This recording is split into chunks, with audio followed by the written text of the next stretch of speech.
falar sobre o futuro de Maicon, volante de 27 anos de idade, pertence ao Shakhtar Donetsk, quem está emprestado ao Corinthians até 31 de dezembro, tem crescido de produção nos últimos dias e virou homem de confiança de Mano Menezes no meio-campo alvinegro. A grande pergunta é, o Maicon fica para a próxima temporada ou não? Shakhtar já deixou bem claro que um novo empréstimo está completamente descartado. O Corinthians conseguiu ter o Maicon nessa temporada e na passada sem precisar comprá-lo. Para o ano que vem, a única chance de saída do Shakhtar Donetsk é diante de uma negociação em definitivo. E a pedida do Shakhtar vai gerar entre 4 e 5 milhões de euros. Eu conversei antes de gravar o vídeo com uma pessoa próxima ao Maicon e eu vi o seguinte, abre aspas, o Maicon está feliz no Brasil assim como toda a família, mas a Europa virá com certeza em cima dele para comprá-lo em 2024. Diante dessa concorrência e da pedida alta, que pode chegar até 5 milhões de euros, tô para te dizer que hoje o mais natural é que o Maicon não fique no timão para o próximo ano, sendo vendido pelo Shakhtar para um clube europeu. Para falar sobre o Corinthians e trazer uma informação importante de bastidor. Há algumas semanas atrás contei para vocês que o Corinthians tinha um acordo para uma parceria multimilionária. O maior contrato de parceria na era do Willian Monteiro Alves havia sido fechado com o Banco Digital. Contrato de 5 anos que vai garantir um bom acréscimo financeiro. Por que o Corinthians ainda não fez esse anúncio? Eu já contei para vocês que a ideia é fazer a divulgação mais próximo da eleição, tentando angariar votos para a chapa da situação, que é liderada por André Negão. Mas tem um outro problema que precisa ser resolvido nos próximos dias. O que fazer com o Banco BMG, que é um dos patrocinadores mais antigos do Corinthians, contrato desde 2019.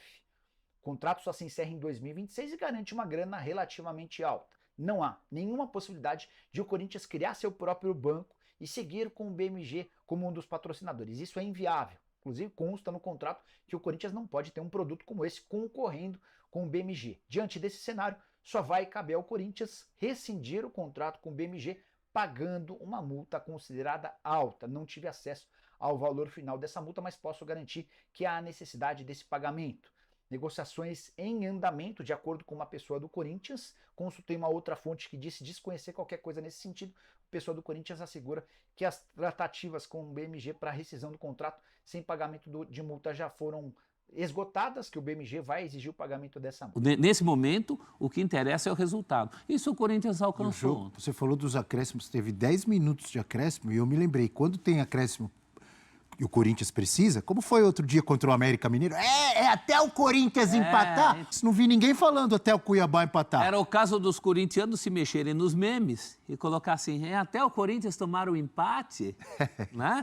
Coisas de torcedor. Faz parte. Natália, sua análise da vitória corintiana, importantíssima. Abre 6 pontos para o Z4. E hoje os corintianos vão secar o Peixe e o Vasco. Peixe que é o próximo aniversário do Corinthians, num jogo parece que queriam realizar no Estádio dos Aflitos. Mas o Corinthians, com essa vitória, diminuiu a aflição corintiana. Ou ainda é cedo para falar isso, Natália? Eu sou uma pessoa que, como diz o Prato, espera acabar.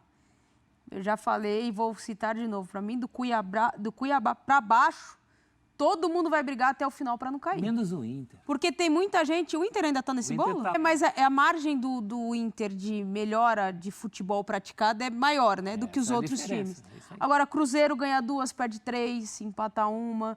O Bahia ganha 2, perde 1, ganha 3. O Santos perde 2. Enfim, esses times estão oscilando muito. Por isso, o Corinthians não perde, mas também não ganha, então também não foge muito da zona do rebaixamento. O Bahia eu vi um pouquinho mais de organização, principalmente na segunda etapa. Era um time que trocava o passe mais rápido e buscava muito atacar o espaço. E o Corinthians com uma certa dificuldade. Ainda é um time que tem muitas coisas para acertar. Não vai ser nessa temporada que o Mano vai fazer esse milagre. Não tem como, nem tem atleta para isso, suficiente. Os jogadores estão fisicamente esgotados, isso fica muito nítido quando acaba o jogo. Os jogadores saem completamente esgotados, não tem mais de onde tirar. Se tivesse mais 5 minutos, não sei o que seria os jogadores caindo em campo, porque não tem perna para continuar jogando.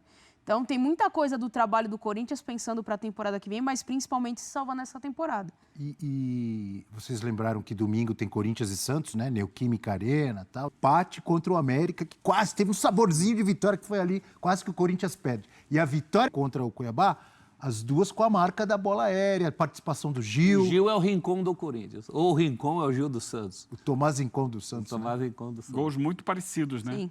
Esses dois últimos do Corinthians, né? A bola que vem cruzada da intermediária na direita para o Gil escorar para o meio e alguém que vem de trás finalizar. O Veríssimo contribui também com isso.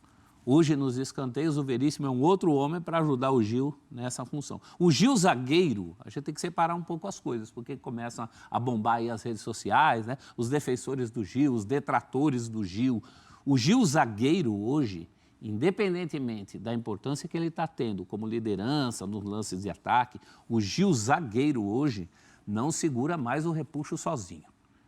Isso é um fato. Agora, Nenhum zagueiro segura Mas sozinho. ele tem Mas que o ter Gil- alguém do nível do É Lucas isso, Veríssimo é ao lado isso. É um dele. jogo coletivo, professor. melhorou bem. É. Marcação começa lá na frente. Mas a gente professor. falava, o mas- Lucas Veríssimo, quando foi contratado, e eu até citei aqui no F360, ele é o tipo de jogador que ele potencializa o cara que está do lado dele. Carrega. Mais velho, mais novo, começando, já com carreira definida. Ele é o cara que eleva quem está do lado dele. A posição. Foi assim com o Luan Pérez, foi assim com o Gustavo Henrique, está sendo assim com o Gil. O Gil estava super contestado no É começo do uma ano. posição que permite isso, né? Jogar Gamarra e Batata, Gamarra e Nenê, Gamarra e minha mãe. Cris. E a coisa andava. Cris e Gamarra. né? Cris, né? Cris foi até para uma Copa do Mundo, se eu não estou enganado. Sim, Foi? jogou bem na França, era um bom zagueiro, passou pelo Era bom Cruzeiro zagueiro. também. Mas é um zagueiro que potencializa o outro. E no caso específico do Gil, é o peso da idade, desse momento da vida dele, que é um problema também de muita gente nesse elenco do Corinthians. Professor, Salve, nação corintiana, aqui é o Corinthians, informações sobre o nosso Coringão. Bom, vamos falar as chances reais de permanecer no campeonato da Série A do Brasileirão. De acordo aí com os dados aí na mídia, soltaram aí que o Corinthians tinha 74%, isso antes do jogo contra o Cuiabá. Aí o Corinthians ganhou. Desses 74%, passou 88,8% chances de permanecer na Série A. E aí depois vem o Inter com 75%, o Goiás com 70%, Vasco com 65%, Bahia com 56% e Santos, que será o próximo adversário do Corinthians no final de semana, no domingo, com 53% chances de permanecer na Série A. Ou seja, o Corinthians tem 12% chances de cair para a Série B. Esperamos que o Corinthians vença nesse fim de semana, o Santos, e que diminua ainda mais isso, né? Essa chance. Bom, vamos falar do Gil, que ele vem jogando muito, né? Justamente por causa da presença do Lucas Veríssimo, que é um baita de um zagueiro, e que realmente fez, sim, ele crescer muito o futebol dele. O Gil, no começo do ano, não precisa nem falar, né? No meio do ano, então, nem se fala. Ele vinha muito ruim, falhando muito. E simplesmente agora ele vem fazendo assistências, fazendo gols. Que quem tem a ganhar é o nosso timão. E por falar no Gil, realmente o Corinthians pode sim fazer um contrato de 1 ano com ele. Mais um ano, né? O ano que vem. Porque a gente vai ficar basicamente com poucos zagueiros. Ficaremos com basicamente 3 zagueiros. O Juan Oliveira, que está voltando lá de empréstimo, que era para o Bahia. O Caetano e o próprio Lucas Veríssimo, que pode sair no meio do ano. Então a gente vai ficar com 3 zagueiros. Porque querendo ou não, o Gil, de não ser um baita de um zagueiro, mas pelo menos teremos mais um ali na função dele. E porque também ele tem grande experiência, né? Esperamos que, eu acho que dá pelo menos para mais um ano continuar com o Gil.